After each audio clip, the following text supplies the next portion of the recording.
김병주 민주당 최고위원 함께하십니다. 안녕하십니까? 네, 네, 안녕하세요. 반갑습니다. 네, 김일병 김병주. 김병주입니다. 김병주입니다. 아, 예, 그 김일병 그 마음가짐으로 열심히 또 뛰겠다. 김일병의 마음으로 이재명 정부 성공을 위해서 성공 위해서 발빠르게 뛰겠다. 낮은 자세로. 사실 사성 출신이시고 한데 네, 김일병의 자세로 열심히 뛰겠다. 네. 기대를 해보겠습니다. 저희가 이제 박선원 의원과 잠깐 전화 인터뷰도 했었는데요. 네. 김민석 후보자에 대한 재산 의혹 제기 주진우 의원이 하다 보니까 거기에 대해서 박선원 의원도 어제 기자회견 통해서 지적을 했었고 오늘 또 최고위원님께서도 최고위원 회의를 통해서도 강조하셨는데 야, 이 국민들의 분노라고 할까요? 국민의 힘을 향한 비판의 목소리가 크고 그야말로 흙탕물 튀기기라고 아까 박선원 의원 얘기했었는데 본질을 감춰버리는 그런 인사청문회 끌고 가려는 그런 모습도 보이고요. 어떻게 보고 계십니까? 그렇죠. 인사청문회부터 이재명 정부의 발목을 잡기 위한 그런 걸 하고 있는 거죠. 사실은 뭐 트집 잡기를 하고 있습니다. 특히 김민석 국무총리 후보자에 대해서 뭐 조그만 걸 가대하게 포장해서 한다든가 또 그것을 여러 가지 정치 공세로 활용하고 있잖아요. 사실 빨리 지금은 인수위 없이 들어선 정부라서 빨리 국무총리가 임명이 되고 빨리 내각이 구성이 돼야 실제 안정감을 가지고 빨리 국정 운영을 할 거 아닙니까?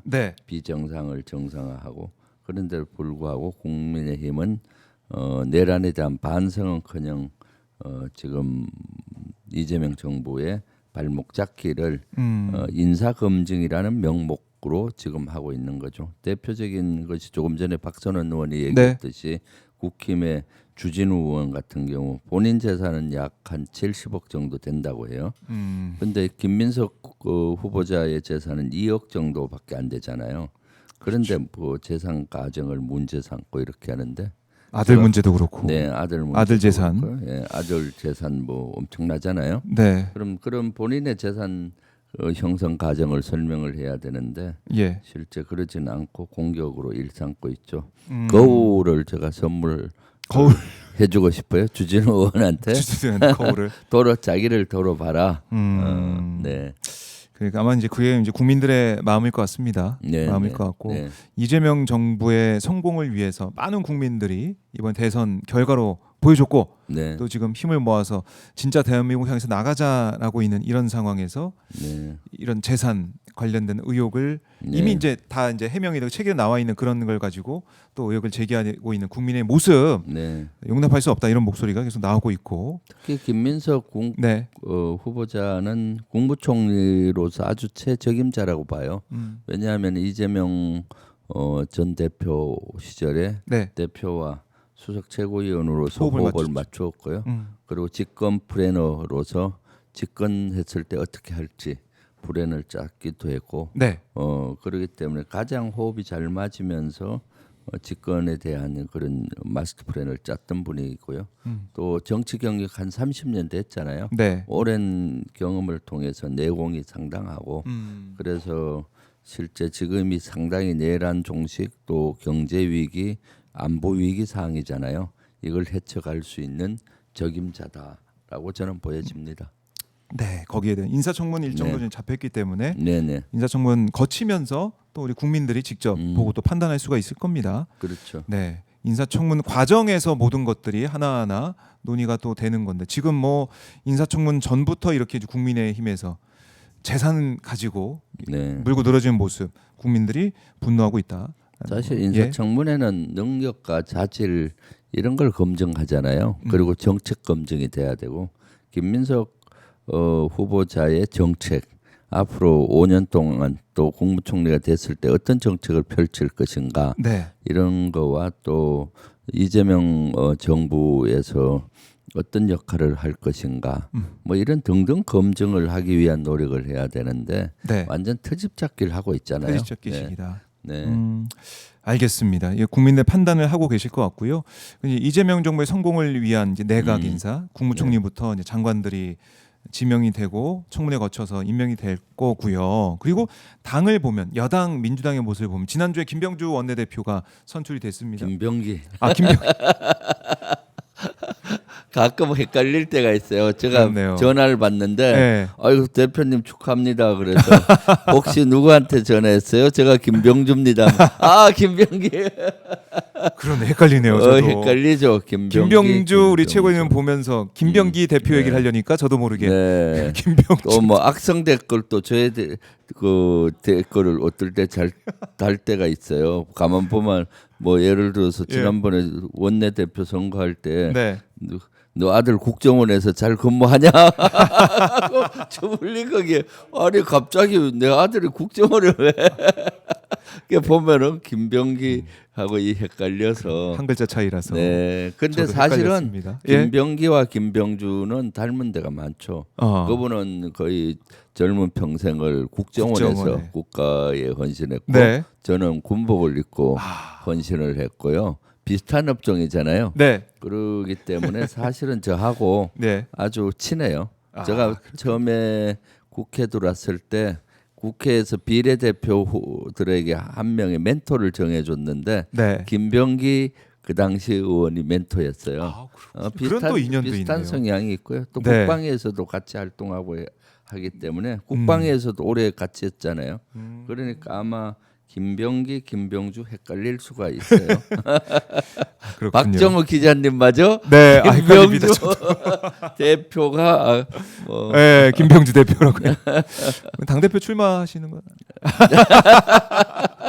아니요, 저는 아니시죠? 예. 자, 김병기 원내 지도부. 네. 자, 구성이 됐습니다. 어떻게 좀 보십니까? 아주 뭐 최고위원으로서. 예.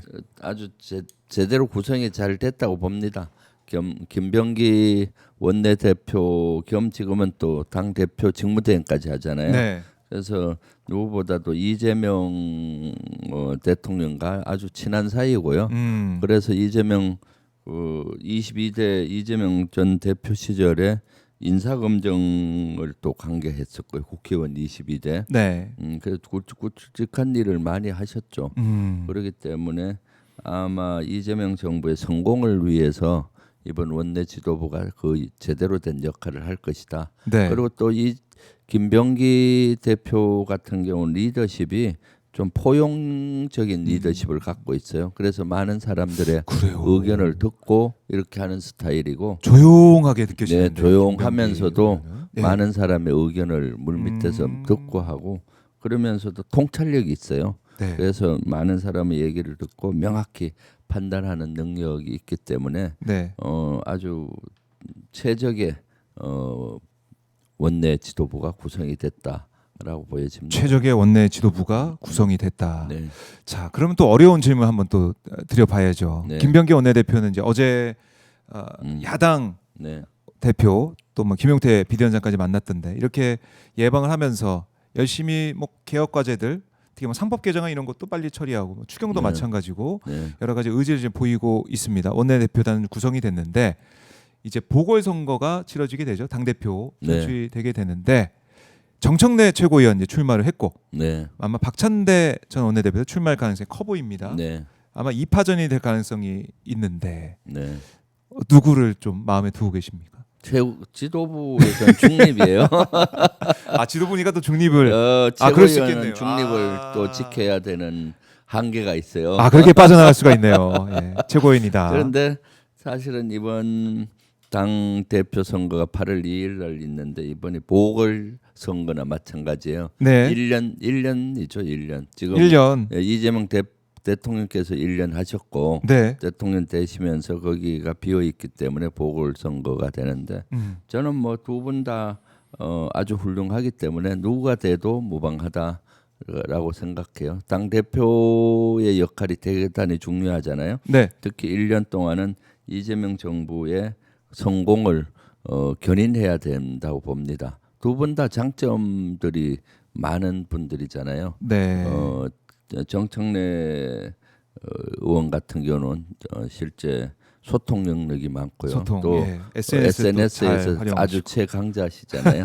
그러면서도 법사위원장 하면서 능력을 검증했고요. 윤석열 파면하는데 결정적인 역할을 수행했고 네. 항상 보면은 열정적으로 이렇게 하고 있고 또 이재명 대통령하고도 수석 최고위원으로도 손발을 맞추셨고 네. 그렇기 때문에 누구보다도 이재명 대통령의 뜻이나 의지 또 국정 방향 철학을 잘 이해하시는 분이기 때문에 네. 저는 뭐 큰 아주 그런 측면의 장점이 있다고 보고 박찬대 대표가 나온다면은 의원이 나온다면은 박찬대도 사실은 이재명 대통령께서 가장 잘 통하는 사람으로 알려져 있잖아요. 인간적으로 아주 네. 이재명 대통령께서 애정이 많죠. 박찬대 의원에 대해서는 잘 통해요. 두 사람이 하여튼 그러면서도 원내 지도부를 이끌었고 가장 어려운 시기에 원내 대표를 했잖아요. 12.3 내란이 일어났을 때 12.3 내란을 종결시키고 극복하는데 혁혁한 공을 세운 의원이기 때문에 당 대표를 만약에 된다고 했을 때 이어가기를 잘할 수가 있죠. 이재명 정부와 같이. 그래서 두 분 다 그런 장점이 있기 때문에 그것은 우리 권리당원과 지지자의 몫이라고 봅니다. 네, 당원의 뜻으로 선출되는 대표이기 때문에 봐야 된다. 그렇죠. 이번에 당원 뜻이 많죠. 당원 뜻이 권리당원 55%, 그다음에 대의원 15%, 일반 여론조사 일반 국민 30%니까요. 당원들에 의해서 거의 결정이 난다고 보여지죠. 네. 알겠습니다. 지켜봐야 되고 끝까지 뭐 알 수가 없는 그런 선거다 이렇게 생각도 드는데 자 근데 뭐 선거 결과도 중요하지만은 이 과정 속에서 축제 한마당으로 많은 분들이 이제 하나가 되는 그런 축제가 되기를 바란다. 그 최고위원 선거도 한 명 할 수가 있죠. 맞아요. 김민석 후보자가 후보자가 국무총리로 이제 완전히 임명이 되면은 최고위원 한석이 비잖아요. 그렇네요.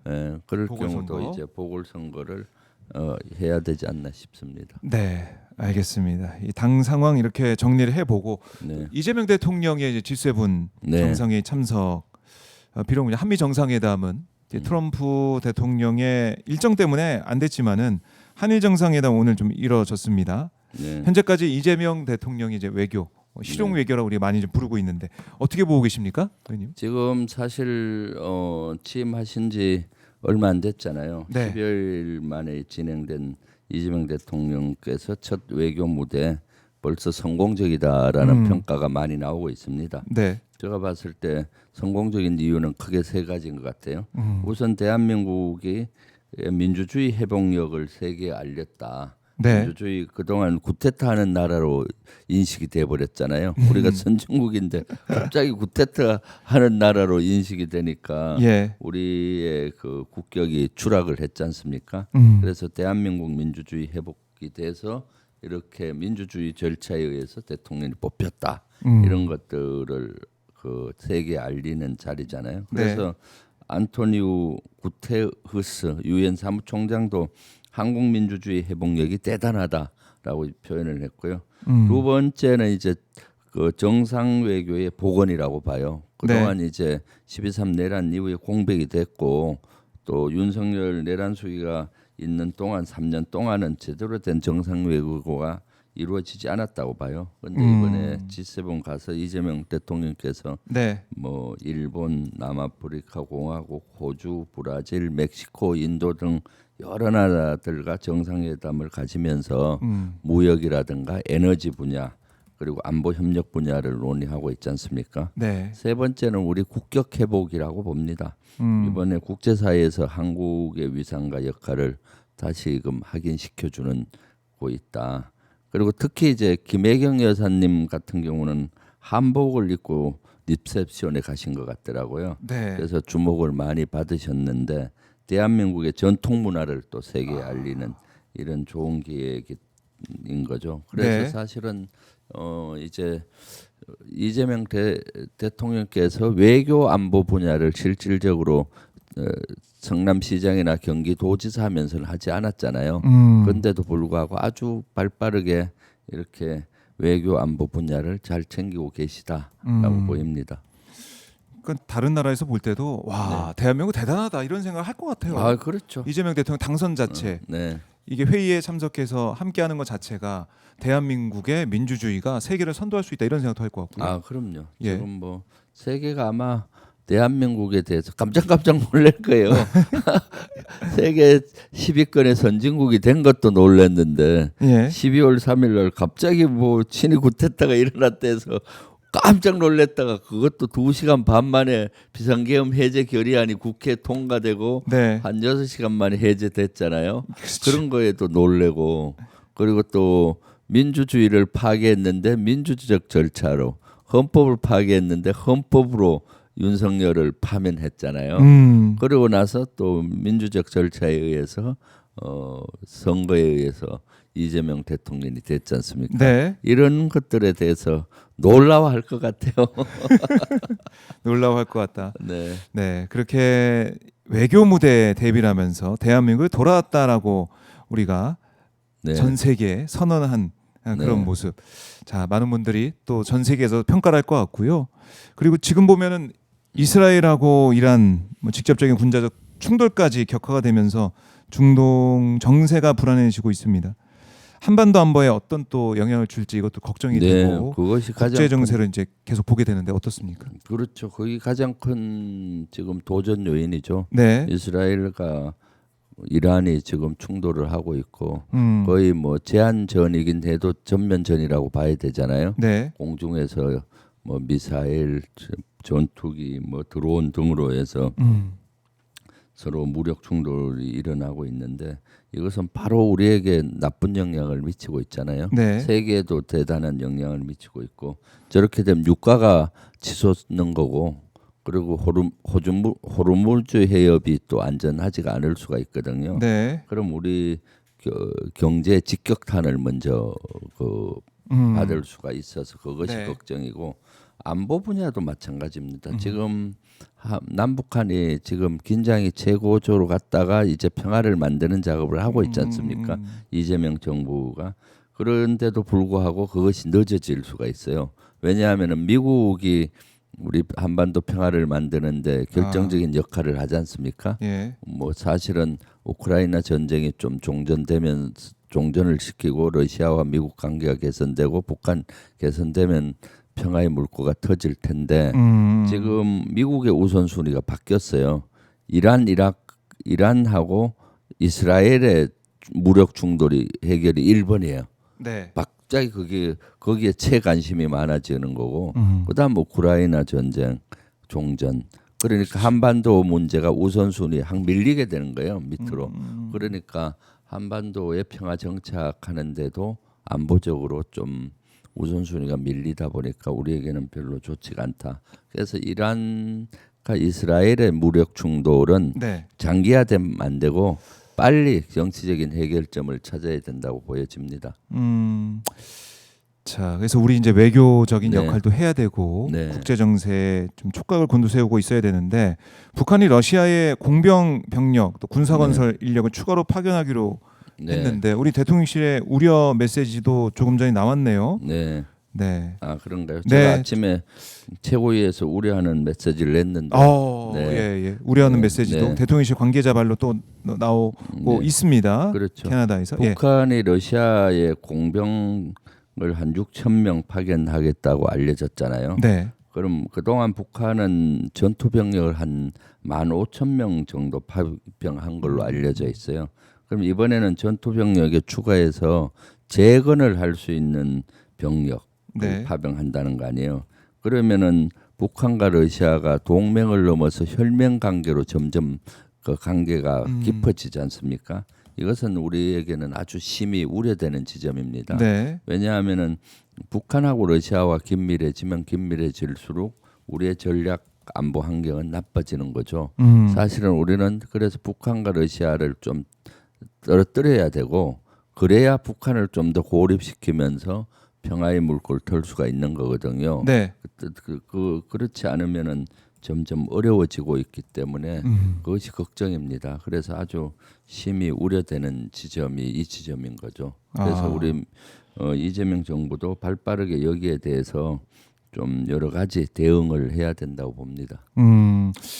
자, 이 대응을 해야 되는 이런 상황에서도 이제 트럼프 네. 대통령 어떻게 보면 지금 이란 문제에 네. 뭐 빠져 있다고 해야 되나요? 네. 거기에 강한 뭐 대응을 예고를 하고 있고 우리가 이런 가운데 또 외교적으로 어떻게 이 문제를 풀어나가야 될지 남북한 문제도 그렇고 그렇죠. 계속해서 외교와 안보가 중요한 또 시절로 돌아온 것 같아요. 그럼요. 지금 특히 보면 트럼프 대통령이 G7 회의 첫날 뭐 기념사진 찍고 뭐 만찬까지 하고 갔는지 그날 첫날 복귀해 버렸잖아요, 조기에. 네. 그래서 사실 G7 여러 국가들이 트럼프 만나고 간세 협상 좀 하려고 했는데 그 벙찐 거죠.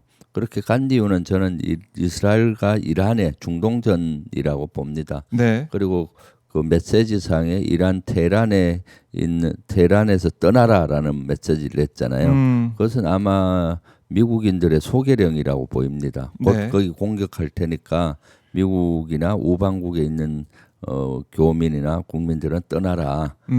폭격을 곧 할 것이다. 네. 그런 메시지로 보여져요. 그래서 급고 워싱턴으로 돌아와서 뭐 NSC를 연다고 했었는데 네. 아마 그렇게 되지 않나 싶어요. 그러면 이제 이 사항이 빨리 이란이 항복할 수는 없거든요. 네. 그런 하기 어려울 겁니다. 그럼 이것이 장기화될 있고 그렇게 되면 우리 세계적인 경제가 휘청거리고 안보도 휘청거리고 네. 그 여파가 우리에게 바로 오는 거죠. 우리 대한민국에. 그러게 말입니다. 네. 이렇게 좀 어려운 환경 네. 속에서 이재명 대통령이 계속 국정을 수행해야 되는데 이런 가운데 이제 접경 지역 주민들 입장에서는 상당히 또 평화를 찾게 되는 일상을 찾게 되는 일도 그렇죠. 벌어졌었어요. 네. 대북 확성 방송 중단하고 북한도 중단하고 네. 이렇게 됐는데 이게 참 어려운 일도 아니었던 것 같은데 오래 그러니까 걸렸습니다. 그것이 이재명 대통령께서 그 국민들을 그만큼 사랑한다는 의미잖아요. 이번에 접촉 지역에 있는 우리 주민들께서는 대단히 효능감을 느꼈다고 봅니다. 지난번 작년 9.19 군사합의 윤석열 정부에서 효력 정지시킨 이후에 제일 먼저 한 것이 북한의 대북 확성기를 설치해서 북한에 각종 심리전을 하는 거였어요. 그러니까 북한에서는 그 역으로 이제는 북한도 많이 깨가 많이 생겨서 대남 확성기를 설치하고 거기에다가 그냥 심리전이 아니라 완전히 뭐 기괴한 소음들을 막 보냈잖아요. 귀신 소리 막 귀신 소리, 뭐 바람 부는 소리, 뭐 또는 기차가 브레이크 잡았을 때 끼익하는 기분 나쁜 소리 이런 것들을 보내서 강화도 주민뿐만 아니라 155마일 휴전선 가까이에 있는 접촉 지역에 계시는 국민들이 고통을 겪고 밤잠을 못 자고 또 어린애들은 경기까지 하고 또 소나 이런 동물들은 새끼를 놓지 못하고 닭들은 계란을 제대로 못하고 그런다고 그랬었거든요. 그럴 정도로 어려워서 이 강화도 특히 주민들 해결해 달라고 엄청 요구를 했었고 작년 국정감사로 기억이 되는데 그때 강화도 주민이 국정감사장에 오셔갖고 무릎을 꿇으면서까지 그 국방부에 제발 이거 멈춰달라 했는데 윤석열 정부는 외면했어요. 근데 이재명 대통령 되시자마자 한 일주일 만에 우리 대북 확성기로 하는 걸 중지했더니 북한에서 응답이 왔잖아요. 그 기괴한 이런 소음을 보내지 않고 이제 음악 정도 트는 걸로. 그래서 이제 접촉 지역에 계시는 분이 편히 잠을 주무실 수 있다라고 지금 하고 있죠. 네, 그래서 아마 접촉 지역에 계시는 분들은 대단히 이재명 정부에 대해서 감사하고 그 정책의 효능감을 느낄 것 같아요. 그러니까요. 이게 일상 회복이 느껴지는 거거든요. 이렇게. 그렇죠. 우리 국민들도 사실은 그동안 내란 때문에 너무 힘들고 스트레스 받다가 이제 좀 일상을 회복하나 싶었는데 화가 나는 일이 계속 연이어서 벌어지고 있습니다. 그러니까요.